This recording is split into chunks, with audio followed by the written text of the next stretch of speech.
할렐루야. 우리 동네 예배당 온라인 주일 예배 나오신 성도님들을 주님의 이름으로 환영합니다. 성도 여러분, 잘 지내고 계시는지요? 건강하셔야 합니다. 코로나가 전국적으로 창궐한 가운데 하나님께서 여러 성도님들의 가정과 사업장을 무사하게 지켜주시기를 기원합니다. 오늘 온라인이나마 뵙게 되어 무척 감사하고 반갑습니다. 다음 주 9월 첫 예배는 코로나가 진정되어 우리 모두 함께 모여 예배당에서 성찬 예배를 드릴 수 있기를 기도합니다. 저는 지금 실시간 라이브가 아닌 녹화된 영상으로 예배를 진행하고 있습니다.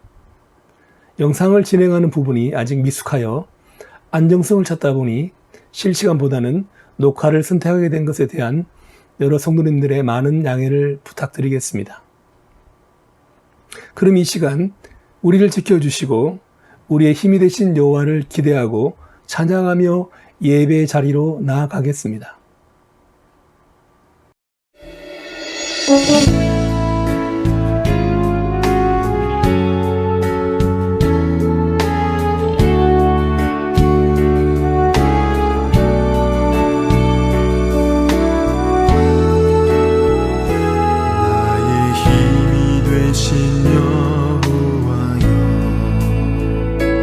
내가 주님을 사랑합니다.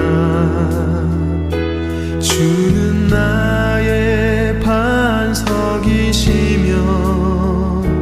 나의 요새시라.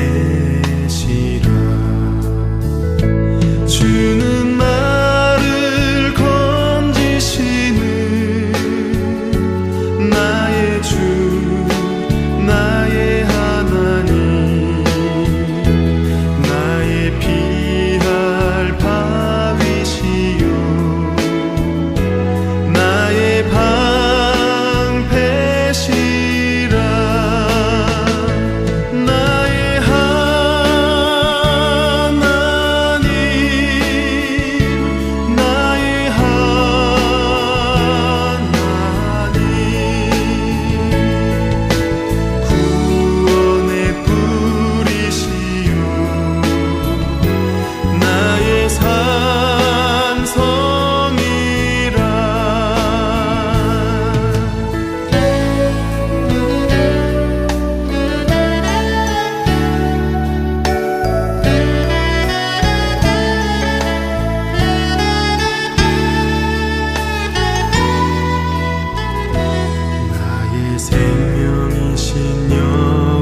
내가 주님을 찬양합니다.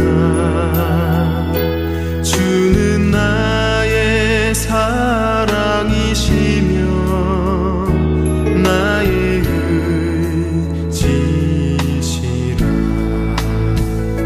주는 나를 이끄시어 주의 길 인도하시며 목자 되시니 내가 따르리라. 나의 하나님,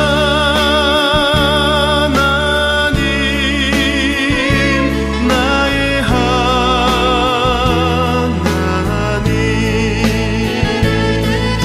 생명의 면류관으로 내게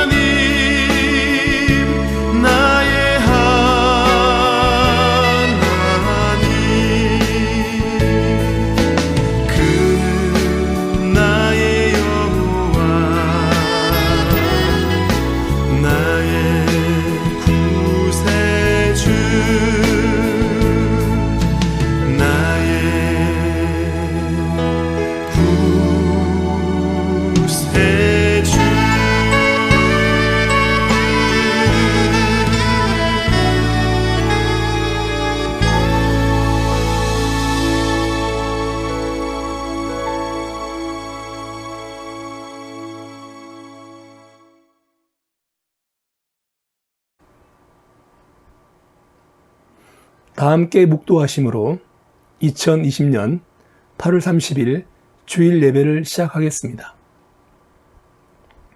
내 영혼아 여호와를 송축하라. 내 속에 있는 것들아 다 그의 거룩한 이름을 송축하라. 내 영혼아 여호와를 송축하며 그의 모든 은택을 잊지 말지어다. 그는 내 모든 죄악을 사하시며 내 모든 병을 고치시며 내 생명을 파멸해서 속량하시고 인자와 긍휼로 관을 씌우시며 좋은 것으로 내 소원을 만족하게 하사 내 청춘을 독수리같이 새롭게 하시는도다. 아멘.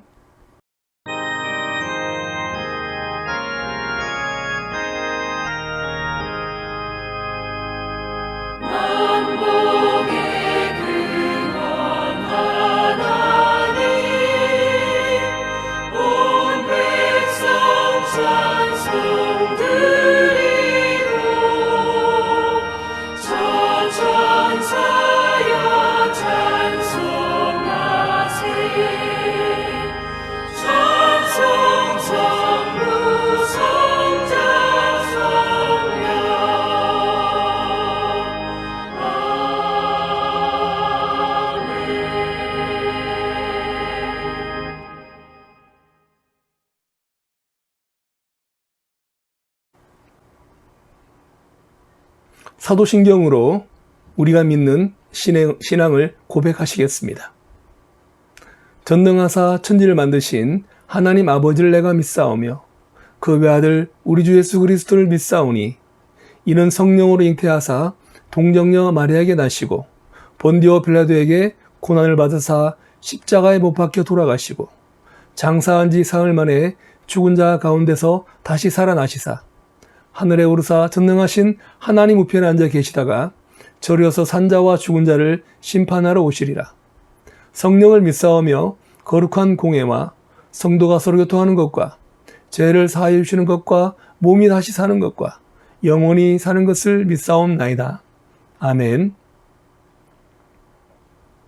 오늘 성신은 교동문 87번 요한계시록 21장의 말씀입니다. 교동문 87번입니다.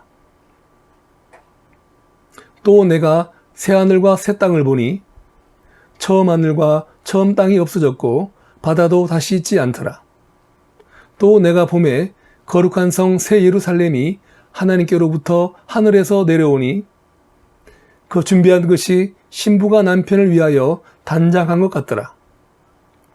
내가 들으니 보좌에서 큰 음성이 나서 이르되 보라 하나님의 장막이 사람들과 함께 있음에 하나님이 그들과 함께 계시리니 그들은 하나님의 백성이 되고 하나님은 친히 그들과 함께 계셔서 모든 눈물을 그 눈에서 닦아주시니 다시는 사망이 없고 애통하는 것이나 곡하는 것이나 아픈 것이 다시 있지 아니하리니 처음 것들이 다 지나갔음이러라.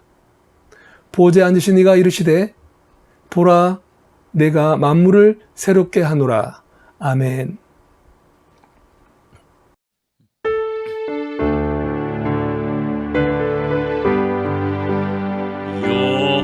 여호와 나의 목자 내게 부족 없네.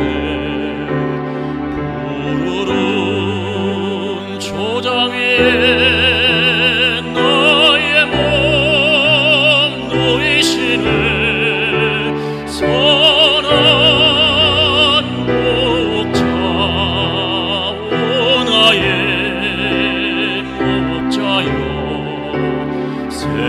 생수가 넘치는 곳 날인도 하시네. 내 영혼 소생하며 자기 이름 위에 길 인도하니 걸쳐게 없네. 선한 목자 오 나의 목자여 생수가 넘치는 곳 하시네. 주님의 지팡이가 아니하네. 나를 주께서 원수 앞에 상으로 베푸시네. 선한 목자 오 나의 목자여, 생수가 넘치는 곳 날인도 아시네. 기름을 머리 위에 바르시는 주님, 평생의 선하심과 인정 따르리니. 선한 목자 오 나의 목자여, 생수가 넘치는 곳 날 인도하시네.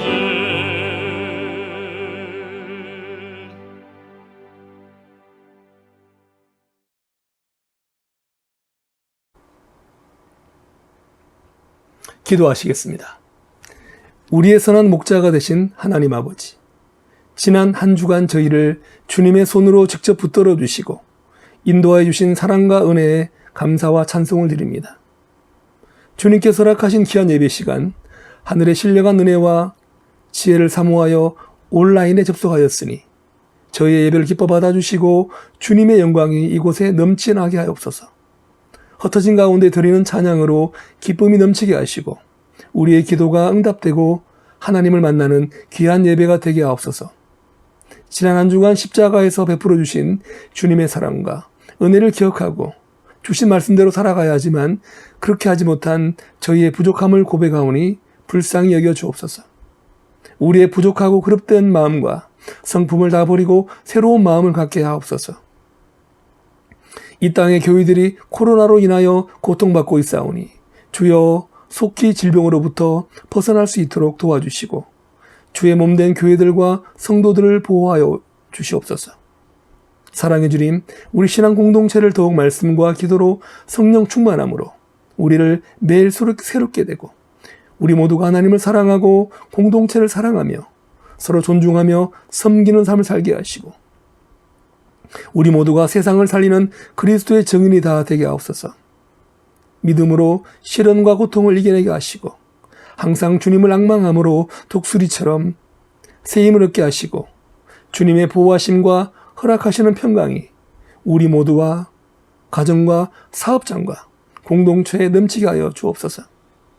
코로나의 위협으로부터 저희를 지켜주시고 속히 예배당 예배가 회복되게 하옵소서. 오늘도 선포되는 말씀 가운데 우리 모두가 성령 충만하여 주님의 영광이 나타나게 하시고 하늘나라의 크신 은혜와 능력이 이곳에 나타나게 하옵소서. 예배를 참여한 모든 가족들 위해 하늘의 충만한 복을 주시기를 기원하며 이 모든 말씀 지금도 살아계셔서 우리 함께 하시는 예수님의 이름으로 기도합니다. 아멘.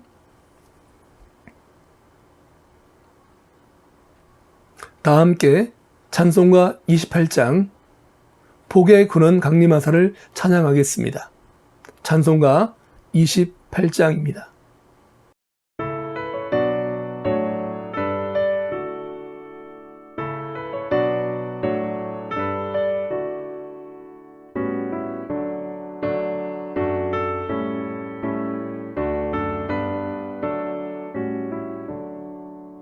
복의 근원 강림하사 찬송하게 하소서. 한량없이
오늘 은혜 받을 말씀은 누가복음 24장 32절에서 35절의 말씀입니다.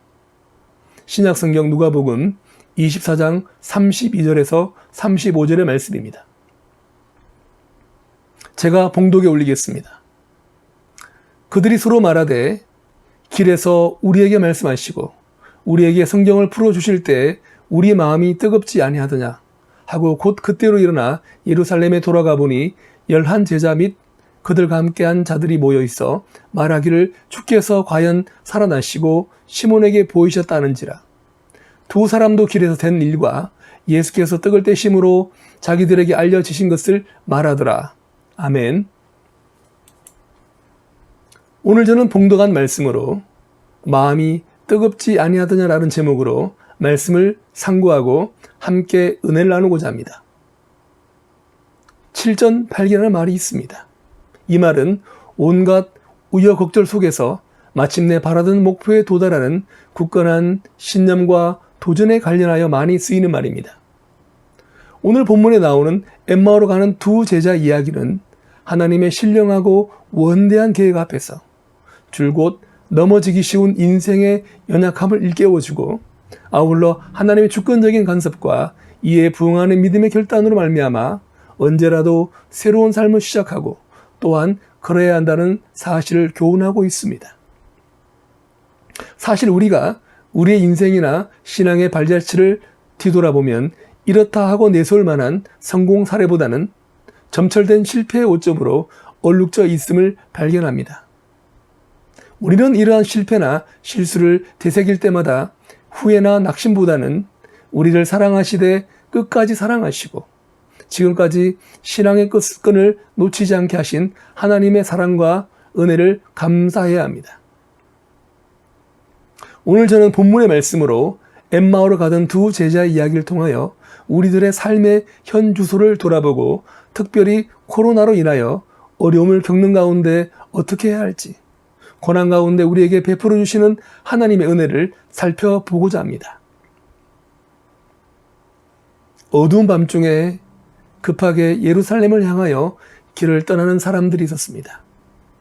성경은 25리라고 말하니까 대략 10km를 넘는 거리에 있던 예루살렘으로 밤길을 걸어가고 있는 곳입니다. 아무리 예루살렘과 가까운 곳이라 할지라도 지금과 같이 사람들이 많이 살아서 집이 많은 것도 아니고 오늘날처럼 길이 좋은 것도 아니며 혹 어두운 밤길에 도적들이나 들짐승들이 언제 나올지 모르는 곳이지만 그런 곳에 아랑곳하지 않고 용감하게 길을 떠났습니다. 그 밤에 기어이 예루살렘으로 올라간 두 사람은 글로바와 또 다른 한 명의 제자였습니다. 그런데 그들이 급하게 길을 제쳐간 목적지 예루살렘은 사실 그날 낮에 자기들이 막 떠나온 곳이었습니다. 그러니까 밤에 위협을 무릅쓰고 이곳 엠마오로 도착했는데 이제 다시 떠나온 예루살렘으로 그들은 되돌아가고 있는 것입니다. 목적지인 엠마오의 집에 도착한 지 얼마 되지 않았는데 도대체 중간에 무슨 일이 있어서 그런지 갑자기 불이 나게 떠나온 길을 되짚어 다시 예루살렘으로 돌아가고 있을까요? 이 두 사람이 그날 낮에 예루살렘을 떠날 때만 하더라도 낙심한 상태였은 것은 분명합니다. 두 사람이 주거니 받거니 하면서 나눈 대화 가운데 즐거운 기색이 전혀 없습니다. 17절 말씀에 두 사람이 슬픈 빛을 띠고 머물러 섰다라고 합니다. 그저 단순히 즐겁지가 않은 것이 아니라 아예 슬픈 얼굴을 하고 있었다고 성경은 말하고 있습니다. 그도 그럴 것이 두 사람이 따르고 믿던 선생 되신 예수님이 십자가에 매달려 돌아가시는 것을 목격한 마당에 더 이상 예루살렘에 머무는 것은 의미가 없게 느껴졌을 것입니다. 이 사람들은 예수님의 죽음에 깊은 실망과 슬픔에 빠져있던 사람들이었습니다. 엠마오로 가는 두 제자 이야기는 예수님이 돌아가신 후 사흘째 되는 날의 이야기입니다. 그들은 부활 현장을 목격한 여인들로부터 정언을 들은 사람들이었습니다. 그들은 예수님을 열렬히 따르던 사람이었고 유월절 축제에 참여하기 위해 예수님과 함께 예루살렘 성으로 들어갔던 사람들이었습니다. 그러나 그들은 뜻하지 않은 예수님의 죽음으로 말미암아 자신들의 기대가 좌절하여 힘없이 집으로 돌아가는 중이었습니다. 게다가 예수님을 모셨던 베드로가 다른 사람들에게 추궁을 당했습니다.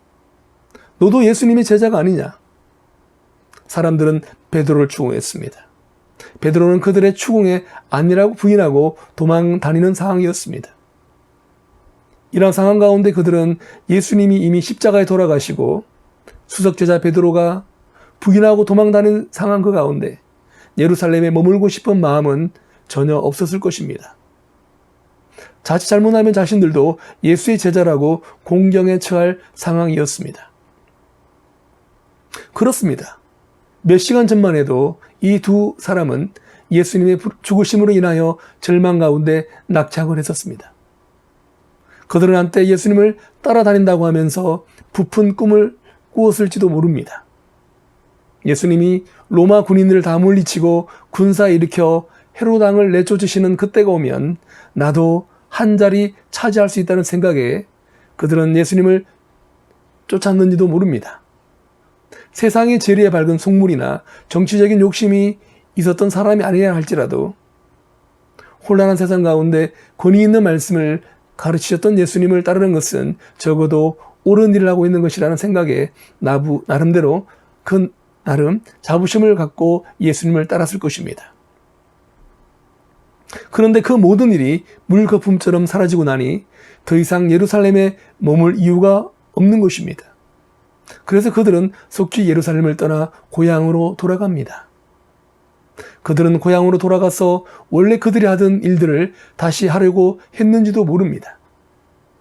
어쩌면 예수님을 따라다니던 지난 세월을 후회하고 이제는 먹고 살 길을 걱정하고 새로운 일자리를 알아보려고 고향으로 가던 길이었을지도 모릅니다. 지금까지 예수님 따라다닌다고 가족들을 제대로 돌보지 못했는데 이제는 가족도 챙기고 앞으로 사람들 눈을 피하여 살려면은 든든한 일자리 하나 정도는 있어야 하겠다는 생각 등에 낙향하는 마음이 아주 복잡하기도 했을 것입니다. 내일 당장 무슨 일을 해야 할지도 모르는 막막한 상황이지만 한 가지 분명한 것은 더 이상 두 사람에게 예수님에 대한 기대는 없다는 점입니다. 그들에게 기대는커녕 낙심과 절망, 불안 가운데 사로잡혀 있었음에 틀림이 없습니다. 그렇게 자포자기하는 심정으로 터벅터벅 엠마오로 가고 있어서인지 아니면 자기들끼리 서로 이야기하는 내용이 너무나 힘들고 괴롭고 실망스러운 것이라서 언제부터인지 자기들과 함께 누군가 걷고 있다는 것도 눈치를 채지 못하고 있었습니다. 10분? 아니면 20분? 아니면 1시간? 알지 못하지만 어느 사이엔가 같이 길을 걷던 그분이 말을 걸자 비로소 누군가 자기들과 함께 걷고 있다는 것을 눈치를 챘습니다. 무슨 이야기들을 그렇게 하고 있죠? 아니, 예루살렘에서 오시는 모양인데 그 난리 났던 것을 모르고 계신다는 말입니까? 이 두 제자들은 그 낯선 사람에게 예루살렘에 있었던 일들을 한 가지씩 이야기를 시작합니다. 한참을 듣고 있던 그 낯선 사람이 이야기를 합니다. 당신들은 선지자들이 말한 것을 잘 믿지 않는 미련한 사람들이네요. 그리스도가 반드시 이런 고난을 겪고서 자기 영광에 들어가야 하지 않겠습니까? 오늘 본문 25절 말씀에 미련하다는 말 앞에는 라는 감탄사가 번역이 되어 있지 않습니다. 함께 길을 가던 사람, 그들이 눈이 가리워져서 누구인지 알아보지 못했던 그 사람이 깊게 생각하지도 못하고 빨리 깨닫지도 못하는 이 두 사람을 향하여 하며 한숨을 쉬며 이야기를 시작했다는 것입니다.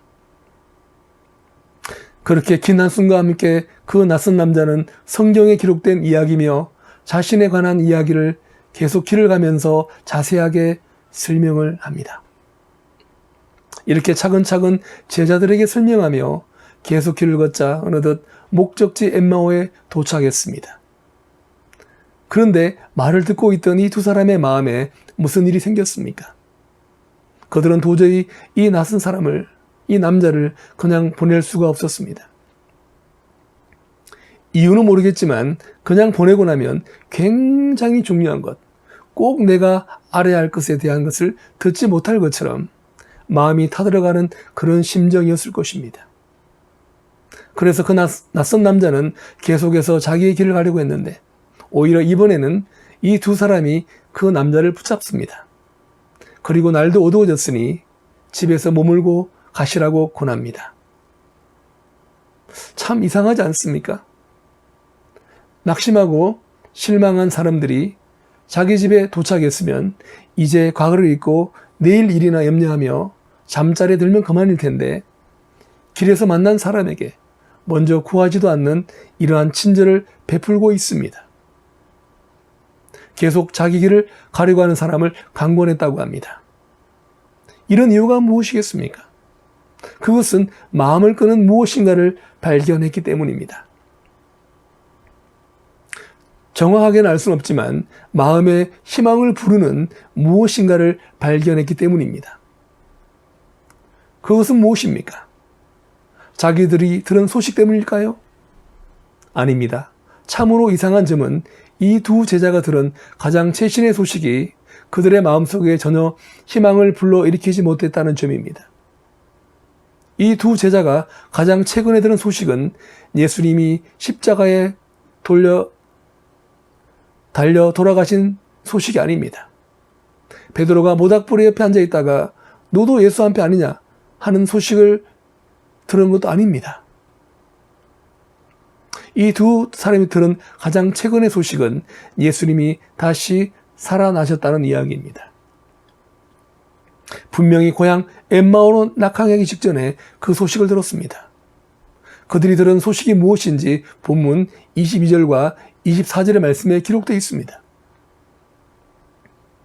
우리 중에 어떤 여자들이 우리로 놀라게 하였으니 이는 그들이 새벽에 무덤에 갔다가 그의 시체는 보지 못하고 와서 그가 살아나셨다는 천사들의 나타남을 보았다 함이라. 또 우리가 함께한 자 중에서 두어 사람이 무덤에 가 과연 여자들이 말한 바와 같음을 보았으나 예수는 보지 못하였다 하거늘. 그렇습니다. 본문 22절에 어떤 여자들이 예수님의 시신을 본 것이 아니라 오히려 천사를 보았다라는 이야기를 들었다고 자기들 옆에서 함께 길을 걷던 이 남자에게 말을 하고 있습니다. 분명히 이 두 사람이 가장 최근에 들은 것은 부활의 소식입니다. 그런데 상식적으로 그 부활의 소식을 들었다면 예수님을 찾아가거나 예수님을 기다려서 만난 그 이후에 다시 예수님과 함께 무엇인가를 새롭게 시작할 수도 있을 텐데 전혀 그러한 생각을 하지 못하고 계속해서 슬픈 얼굴로 낙향을 하고 있었습니다. 무슨 말입니까? 그들은 예수님의 부활에 관한 소식을 비록 들었지만 믿지 못했다는 것입니다. 귀가 뚫려 있어 예수님이 약속하신 대로 살아나셨다라는 소식을 들었어도 그것을 마음에 믿지 못했다는 것입니다. 그 사실을 믿지 못하니까 자기들 생각대로 고향으로 엠마오로 터벅터벅 폐잔병처럼 발걸음을 옮겼습니다. 그런데 이 두 제자가 귀만 먼 것이 아닙니다. 눈도 멀었습니다. 16절 말씀에 그들이 눈이 가리워져서 그인 줄 알아보지 못하거늘이라고 합니다. 두 눈으로 직접 부활하신 예수님을 보고 있으면서도 예수님과 동행하여 이야기를 나누고 있지만 그럼에도 불구하고 그들은 그들과 함께한 사람이 예수님인지 깨닫지 못하고 있습니다. 그들이 예수님을 알아보지 못한 것은 예수님이 죽었다는 사실만을 생각했을 뿐 사흘 만에 부활하심으로 그들 곁에 함께 하실 것을 전혀 생각하지 못했기 때문입니다. 열심히 예수님 쫓아다녀서 믿음이 좋은 것처럼 보이지만 세상 근심과 두려움이 그들의 눈을 가리고 길을 막으면 아무리 좋은 소식이 들려와도 아무리 좋은 은혜가 내게 와서 부딪혀도 그것을 좋은 소식으로 듣지 못하고 은혜로 깨닫지 못합니다. 마음으로 그것이 믿어지지 않습니다. 그래서 필요한 것이 무엇입니까? 예수님이십니다. 예수님께서 우리와 함께 걸어가시는 것이 필요합니다. 그런데 너무나 감사하게도 예수님은 이미 우리와 함께 계십니다. 내가 세상 끝날까지 너희와 항상 함께 있으리라 라고 말씀하시지 않습니까? 이런 의미에서 우리는 예수여 속히 오시옵소서라고 말하기 전에 우리의 눈을 떠서 예수님을 찾는 것이 중요합니다. 그렇다면 이 예수님을 발견하려면 어떻게 해야 합니까? 우리는 먼저 진리의 말씀을 사모하는 마음을 가져야 합니다. 이 두 제자는 예수님이 부활하셨다라고 하지 않습니다. 예수님의 시신이 없어졌다라고 말합니다. 그동안 예수님께서 숱하게 자신이 다시 살아나실 것을 말씀하셨던 것에 전혀 기억이 없이 그저 시신이 없어졌다라고 말하고 있습니다. 다시 말하면 엠마오로 가던 그 제자들은 그 마음에 믿는 마음이 없어 예수님의 제자라고 하기에는 연약한 그런 믿음을 가지고 있었습니다. 그렇기 때문에 부활에 관하여 전해진 소식을 제3자 입장에서 말할 수밖에 없었습니다. 그 말을 들은 예수님은 그래서 이 사람들아 라고 탄식하면서 말씀하신 것입니다.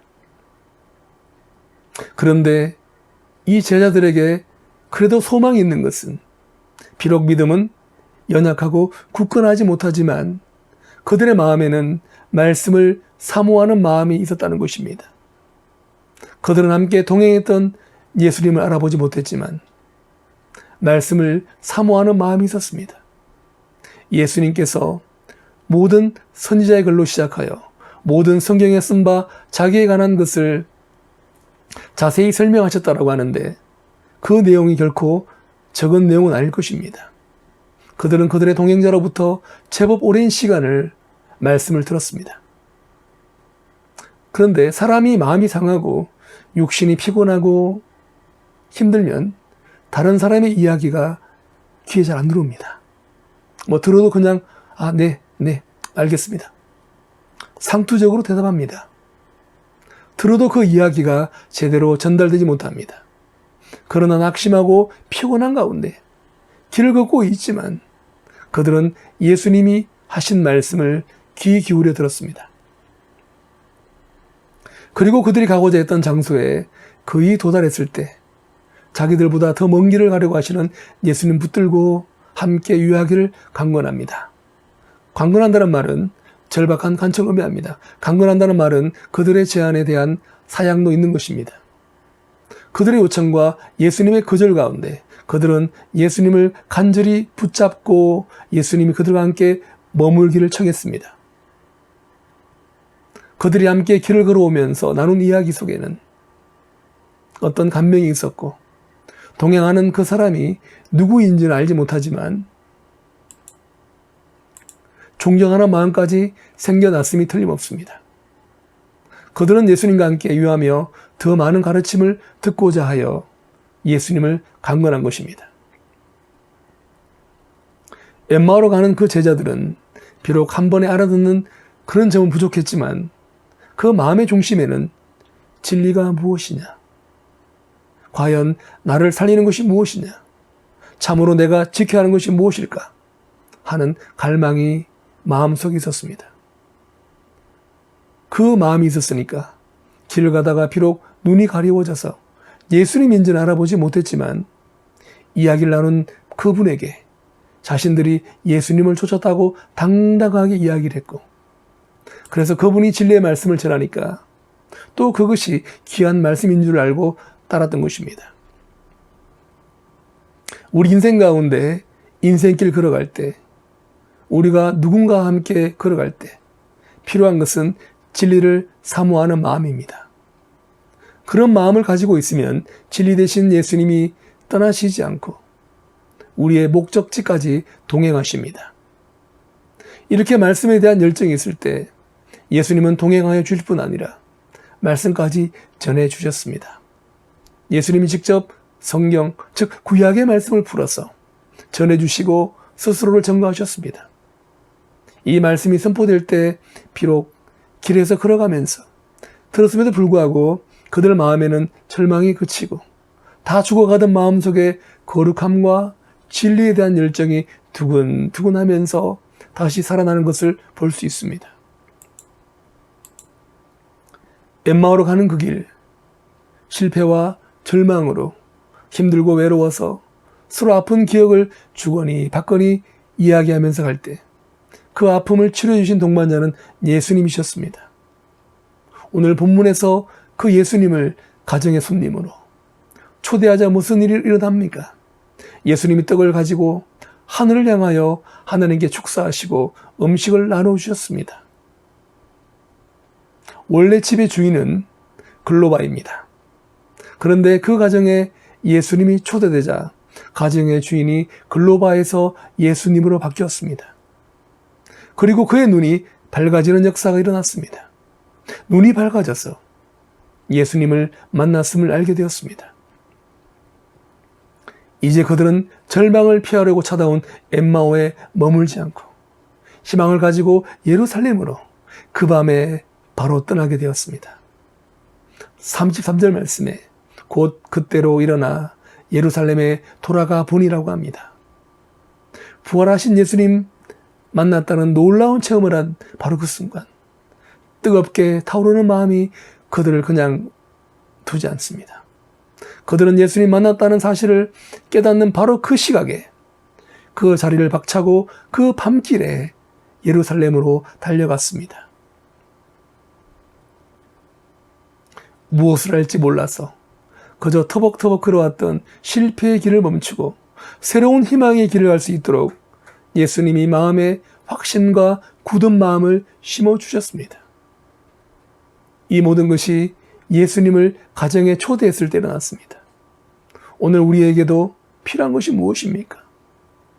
예수님을 우리의 마음에, 우리의 가정에 모시는 것입니다. 모시는데 그냥 모시는 것이 아니라 예수님을 강권해야 합니다. 이 두 제자는 예수님이 그냥 가시려고 하시던 것을 붙잡았습니다. 여기에 머물러 달라고 강권했습니다. 이렇게 간절히 머무시기를 청했을 때 예수님이 그 가정의 주인이 되어 주셨습니다.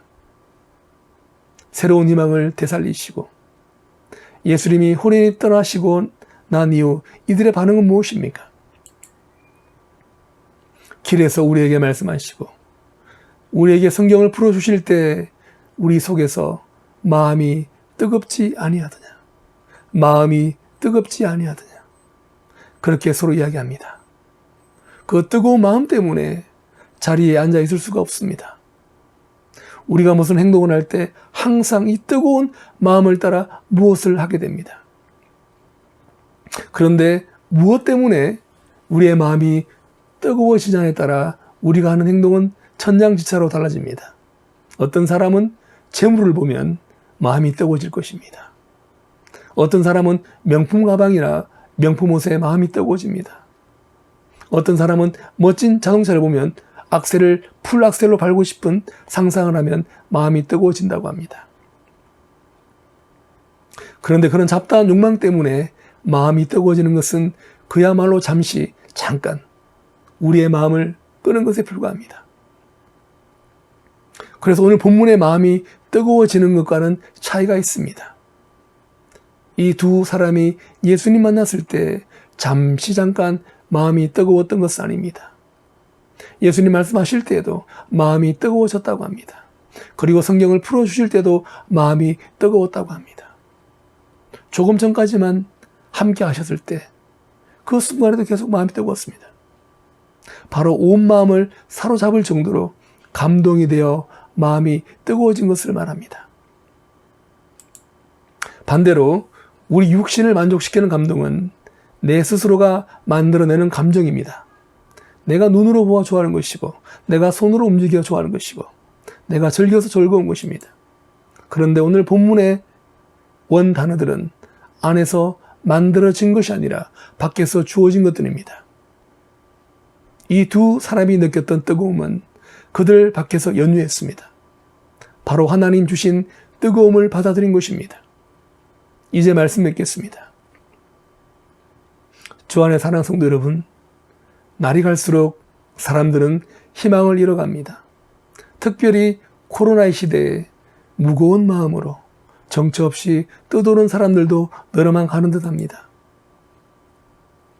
학교 현장이 붕괴되고 가정이 위기라는 말들도 합니다. 세상이 코로나 집단 감염지로 교회를 주목하고 걱정하기 시작합니다. 그러나 그럴 때일수록 우리는 우리 옆에 우리와 함께 걷고 계시는 예수님 발견해야 합니다. 진리에 대한 열정을 가지고 그 예수님을 강건하여서 가정에 초대할 것을 오늘 본문을 통해 우리는 배웠습니다. 우리 주님은 우리를 강건하고 계십니다. 우리가 청해서 그 말씀을 들을 때 예수님이 우리의 닫혀있는 눈과 귀를 열어주실 것이고 바로 그 순간 절망이 희망으로 바뀌는 뜨거운 마음을 허락하실 것입니다.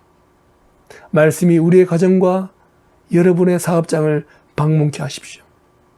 그 말씀이 전하는 대로 순종하시기 바랍니다. 말씀을 사모하는 그 뜨거움으로 어두운 밤길을 다시 달려서 절망했던 그 자리로 돌아갈 때 두렵지 않고 오히려 희망으로 환해지는 놀라운 역사를 체험하게 되실 것입니다. 이러한 희망과 역사를 체험하시는 저와 여러분이 되시기를 바랍니다. 함께 기도하시겠습니다. 사랑의 주님, 지난 한 주간 저희를 지켜주시고 오늘 온라인으로 예배 드릴 수 있는 은혜 주심을 감사드립니다. 우리 삶 가운데 함께하여 주옵소서. 우리가 꽃길을 걸어갈 때 항상 감사하게 하시고 가시밭길을 갈 때도 주님의 도우심을 잊지 않고 간구하게 하옵소서. 제자들이 어려움 가운데 고통받을 때 함께 하셨듯이 우리를 도우시고 우리를 이끌어 주옵소서. 주님을 기쁨으로 영접하여 우리의 갈 길을 잘 가게 하시옵소서. 하나님이 함께 하시는 사람으로 우리 삶도 축복을 받고 다른 사람도 행동케 하는 축복의 통로가 되어 하나님이 살아계심을 알게 하옵소서.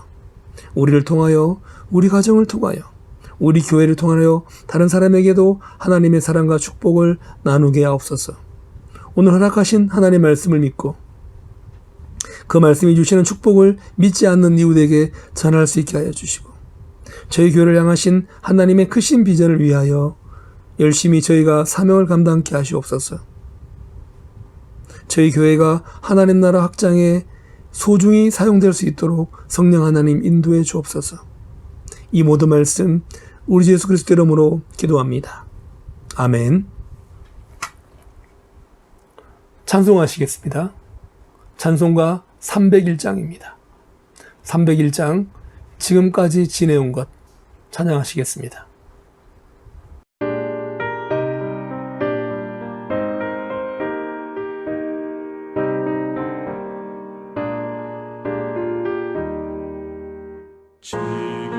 지금까지 지내온 것 주의 크신 은혜라 한이 없는 주의 사랑 어찌 이루 말하랴 찬악해라 주의 손이 항상 살펴주시고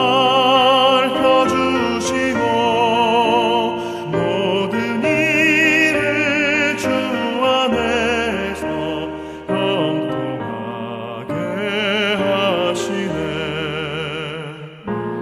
맘도 연약하나 새 힘 받아 살았네. 물붓듯이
이 시간 주신 은혜에 감사하여 헌금을 드리겠습니다. 사랑해 주님, 지켜주신 은혜와 주신 말씀의 은혜 감사하여 예물을 드립니다. 드려지는 예물을 기뻐 받아주시고 드리는 손길에 하늘의 충만한 복을 허락하시옵소서. 드려지는 헌금이 주의 일에 귀히 쓰이게 하옵소서. 예수님의 이름으로 기도합니다. 아멘. 주님 가르쳐 주신 기도로 찬양하고 축도함으로 8월 마지막 주일 예배를 폐하겠습니다.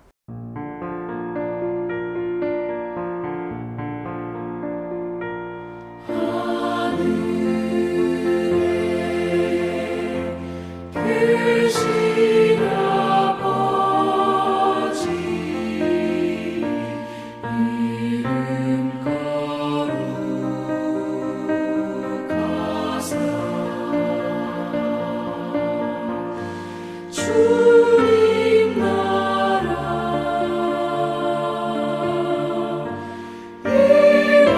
일하시고 뜻이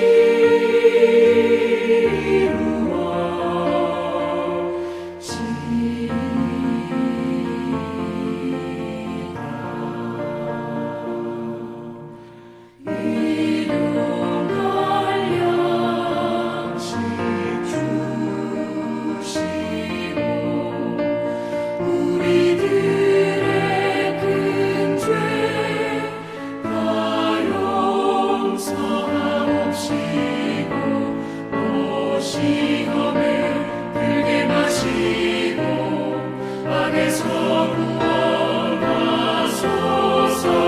내게 주의 나라 주의 권세 주의 영광 영원히